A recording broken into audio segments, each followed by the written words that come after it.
Souscrire à une assurance prévoyance implique une sélection médicale. Les assureurs évaluent votre état de santé à travers un questionnaire qu'il faut remplir avec attention.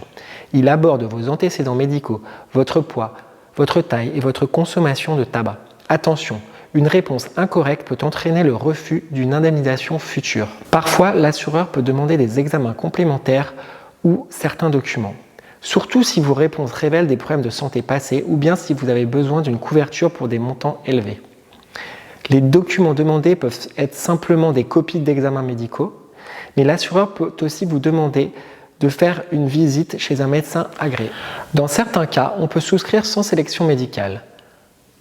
Mais attention, ces contrats contiennent souvent des clauses restrictives comme des délais de carence longs pour les maladies ou bien l'absence de couverture pour certaines pathologies.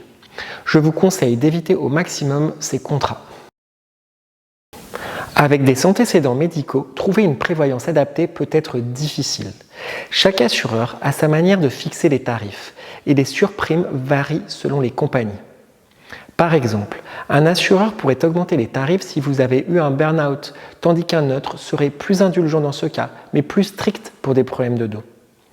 Passer par un courtier en assurance est alors essentiel, car il pourra comparer les offres en prenant en compte ce paramètre.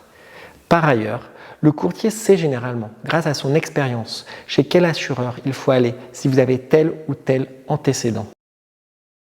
En fait, la sélection médicale en prévoyance, elle est essentielle pour les assureurs. Pourquoi? Parce qu'elle leur permet d'évaluer le risque et de fixer le prix du contrat en fonction de ce risque. En prévoyance, il faut savoir que les coûts peuvent être très importants, notamment en cas d'invalidité ou de décès, car il faut payer pendant des années et des années des rentes ou un capital qui est énorme en cas de décès. Et donc les assureurs, ils doivent évaluer ce risque pour anticiper ces situations et maintenir leur ratio de sinistralité.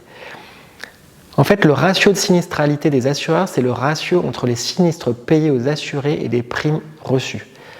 Les assureurs visent généralement des ratios autour de 65 et 70%.